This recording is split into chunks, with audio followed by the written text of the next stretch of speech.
മുസ്ലിം സമുദായത്തിൽ നിന്ന് എന്തുകൊണ്ടാണ് എക്സ് മുസ്ലിംസ് ഉണ്ടായിക്കൊണ്ടിരിക്കുന്നത് എന്നാണ് ചോദ്യം. ആ ചോദ്യത്തിനുള്ള മറുപടി ഇസ്ലാമികമായ ബോധമില്ലാത്തത് കൊണ്ട് എന്നാണ്. എന്താണ് പരിഹാരം എന്നാണ് അടുത്ത ചോദ്യം. അതിനുള്ള ഉത്തരം ഇസ്ലാമികമായ ബോധവൽക്കരണങ്ങൾ നടത്തണം എന്നാണ്. വളരെ ചുരുക്കമാണ് ചോദ്യവും ചുരുക്കമാണ് ഉത്തരവും. ഇസ്ലാമികമായ തലത്തിൽ നമ്മൾ കുട്ടികളെ വളർത്തിക്കൊണ്ടുവരുവാൻ സന്നദ്ധമാകുമ്പോൾ ഇത്തരം പ്രശ്നങ്ങൾ ഇല്ലാതെയാകും. പാരൻറ്റിംഗ് ആണ് അവിടെ പ്രധാനപ്പെട്ട പ്രതിക്കൂട്ടിൽ നിൽക്കുന്നത്.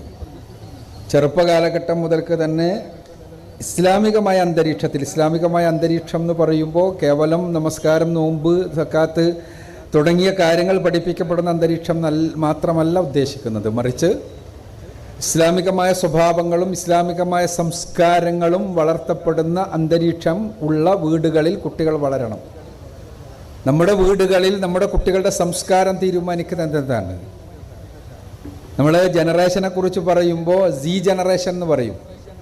ഇപ്പോൾ പുതിയ സ്കൂളുകളിലും പഠിക്കുന്ന കുട്ടികൾ ആൽഫ ജനറേഷനാണ്. അതിൻ്റെ മുമ്പ് ഉള്ളതാണ് ജനറേഷൻ. ജനറേഷൻ്റെ സംസ്കാരം തീരുമാനിച്ചത്, അവരുടെ തലച്ചോറ് തീരുമാനിച്ചതല്ല.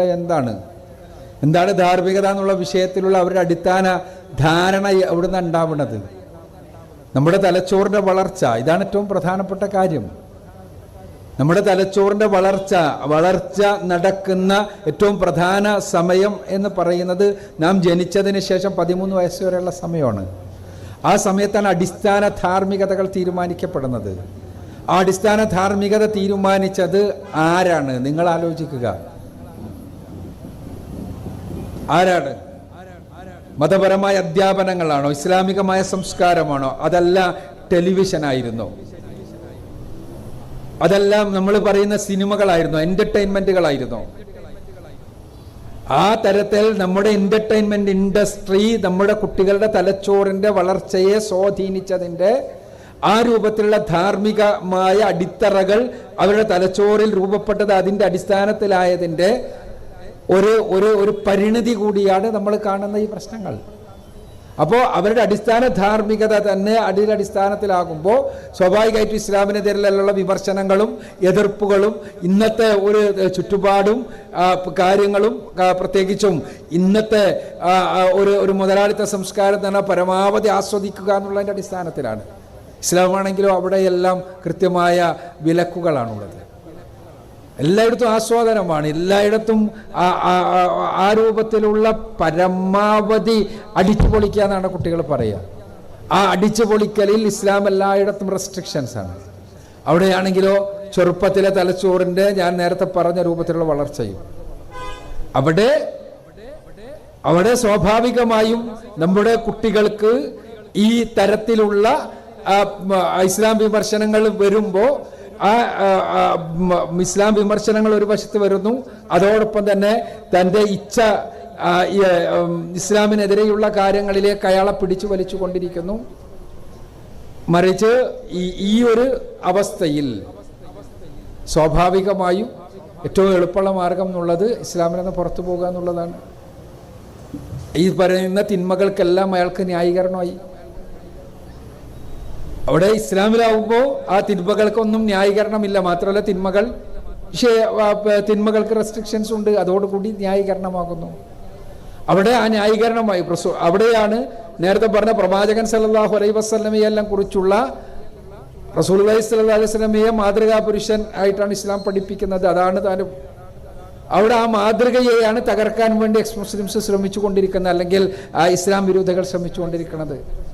ആ തകർക്കാൻ വേണ്ടി ഇങ്ങനെ തെറി പറഞ്ഞുകൊണ്ടിരിക്കുന്ന ഒരവസ്ഥ ഉണ്ടാകുമ്പോൾ അവിടെ കൃത്യമായ ഇസ്ലാമികമായ ബോധനം ലഭിക്കാതിരിക്കുമ്പോൾ കുട്ടിയുടെ മനസ്സിൽ സ്വാഭാവികമായും തോന്നും അത് ശരി തന്നെയല്ല എന്ന്. കാരണം പുതിയ കാലത്തെ ധാർമ്മികതയുടെ, പുതിയ കാലത്തെ സാമൂഹികമായ അളവുകോലുകൾ വെച്ചുകൊണ്ടാണ് കുട്ടി ചിന്തിക്കുക.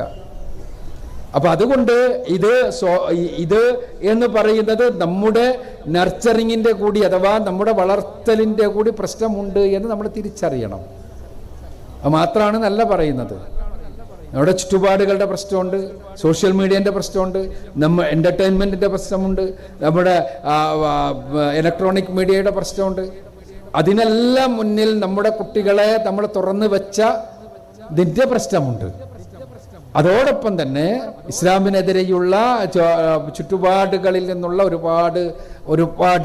ഒരുപാട് മലീമസമായ കൊടുങ്കാറ്റുകളുടെ പ്രശ്നം. ആ കൊടുങ്കാറ്റുകൾക്ക് നടുവിൽ നിൽക്കുന്ന നമ്മുടെ കുട്ടികൾ, അവർക്ക് കൃത്യമായ ഇസ്ലാമികമായ ബോധനം ലഭിക്കാതെ എന്നതിൻ്റെ പ്രശ്നം. അതിനെന്താണ് പരിഹാരം? ഇസ്ലാമികമായ ബോധനം ലഭിക്കണം. നമ്മുടെ വീടകങ്ങൾ ഇസ്ലാമികമായ അന്തരീക്ഷത്തിൽ ആയിത്തീർക്കാൻ നമ്മൾ ശ്രമിക്കണം. അവർക്ക് ചെറുപ്പത്തിലെ ഇസ്ലാമികമായ ബോധനം കൃത്യമായ അളവിൽ നൽകണം. ഇസ്ലാമികമായ ബോധനം എന്ന് പറയുമ്പോൾ നമ്മളുടെ മനസ്സിലേക്ക് വരുന്നത് നമസ്കാരവും ഇസ്ലാം കാര്യവും ഈമാൻ കാര്യവുമാണ്. തീർച്ചയായും ഇസ്ലാം കാര്യം ഈമാൻ കാര്യവും അടിത്തറയാണ്. പക്ഷേ ആ ഇസ്ലാം ഈമാൻ കാര്യങ്ങളിലെല്ലാമുള്ള അടിസ്ഥാനപരമായ കാര്യങ്ങൾ അത് ഹൃദയത്തിന് ഉൾക്കൊള്ളാൻ പറ്റുന്ന രൂപത്തിൽ, കുട്ടിയുടെ ഹൃദയത്തിൽ കൃത്യമായി സന്നിവേശിപ്പിക്കുന്ന രൂപത്തിൽ നമുക്ക് നൽകാൻ കഴിയണം. ആ പഠിക്കുന്ന മദ്രസയിലും മതപാഠശാലകളിലും പഠിക്കുന്ന ആ ഇസ്ലാം കുട്ടികൾ വീട്ടിൽ മാതാപിതാക്കളിൽ കാണാൻ അത് ആ രൂപത്തിലുള്ള സാമൂഹ്യ സൃഷ്ടിയിലൂടെയാണ് ഇത്തരം വെല്ലുവിളികളെ പ്രതിരോധിക്കുവാൻ കഴിയുക എന്നാണ് ഞാൻ മനസ്സിലാക്കുന്നത്.